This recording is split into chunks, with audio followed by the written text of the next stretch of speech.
So I was just making sure that everything was covered from the legal point, from the admin point, from everything.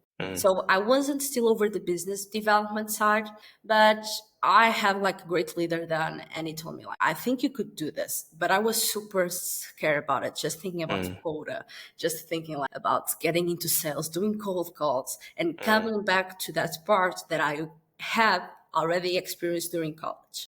So after a lot of thought, I started like seeing that part growing in me. So I wanted to like to send that email to that prospect. I started wanting to take that cold call and taking more and more and more. And that led me to being a business manager. So that's where I am since almost 2 years now. And basically my role is a 360. So yeah, that has been my journey. I think I started to realizing that I was just scared of being over sales and taking that cold call. And I think overall it was just really a fear of rejection. And right now I won't say that I am already rejection bulletproof, but I am over 90 something %.